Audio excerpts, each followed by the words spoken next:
Jessica Parker, ain't I lucky? And we have got to talk about this show, Sex and the City. Yes, we have to. Yeah, well, no, I mean, I want to hear about this. It has sex in the title, so tell me all about it. Sorry, I'll behave. What? I thought you'd be just interested in the city part. Yeah, I love stuff about urban development. Let's hear all about it. Boring, sex, fast forward. What's the show about? What happens in the show? Right.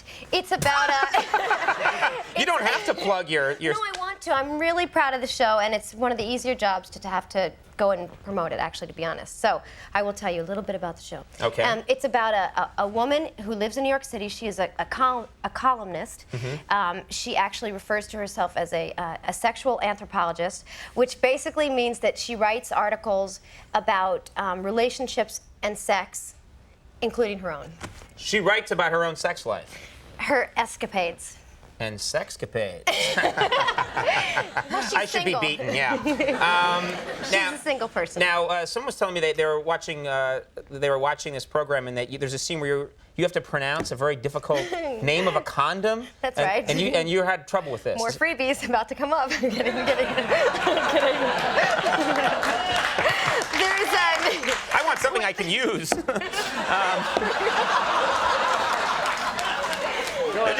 They're just gonna sit around. Okay.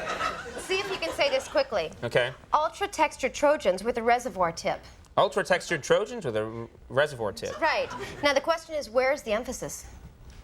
For a guy, I think it's that they're ultra. Because a guy wants to do anything he can to get the word ultra when he's talking about the nether region. I had to say it a lot of times because my character in the very first episode has just slept with this fellow, and she's trying to... This fellow. You did grow up in the 20s. And she's trying to approach her sexual life in a new way. So she's going to have this sexual encounter with this fellow, and she's going to leave and not feel anything. And she leaves, and she's like, I felt great and strong and powerful. And she bumps into this other fella who becomes an interest for her throughout the course of the series, named Mr. Big. That's his name. And is that his nickname or his real name? Oh, no, that's his name. Okay. Anyway, played by Chris Noth. Do you know him? Yeah, Law and I do know Order? Chris Noth. Yeah, cool guy. I've run into him a few times. Yes, well, he's Mr. Big. And, Okay, he's Mr. Big. I don't want to hear about this anymore. Maybe I'm Mr. Big, too. He knocks my purse. I bump into him, and I bump into somebody, and my purse flies out with all these ultra-textured Trojans with a reservoir tip. Or a reservoir tip. Or ultra-textured Trojans. I mean, I don't know. So I had to say this quite a bit. Do you think I'm going to get a box of them in the mail? You're going to get so many Trojans now. It's going to be funny. Now, they're advertising this thing. I've seen the advertisements for it. They have you on New York City buses stretched out all along the side of the bus.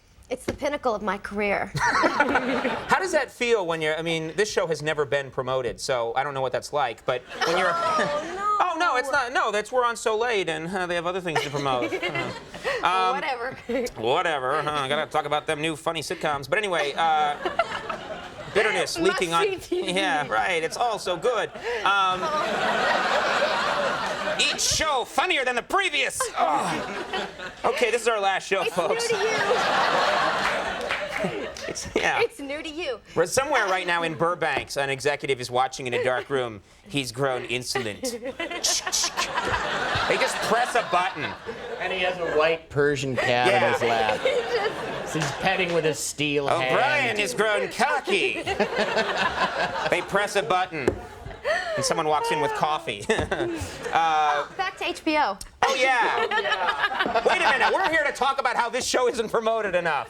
No, and so anyway, go ahead. They put you on buses. That's crazy. Yes, they have. Well, HBO really puts their money where their mouth is, Conan. I don't know what to say to you, except I didn't really even understand that myself. You were taunting me that you have a lot more promotion than I do. Yeah. It's just a little odd, you know. As a New Yorker, you know, I was actually waiting for the M2 yesterday on Fifth Avenue, which is a great line, by the way. We should tell people who don't live here that's the subway. That's the Fifth Avenue line. No, it's the bus line. It's the.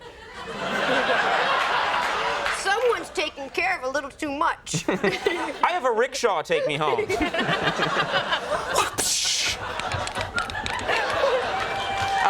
That would be the R4. great PR for her. Let me tell you that he's pretty liberal with that whip. I can know. Quiet, Richter! Oh my God. Where? Yeah, well, you don't want to know. You don't want to know. Anyway, so yeah, it's weird. You see your, you see But at your least they're entire body. But that's a good thing. It's really exciting. They're out there. actually. They're talking about the show. It's Sex and the It's City. over, isn't it? Yeah, we gotta run. We went so over time. It's not Come funny. on. Yeah, we're like half an hour into later right now. And if they had a host, we'd be in a lot of trouble. Sex and the City is on Sundays at 9:00 p.m. I really don't care anymore, folks, on HBO. And Sarah Jessica Parker, though, thank you very much for coming here, and best of luck with the show. Thank you.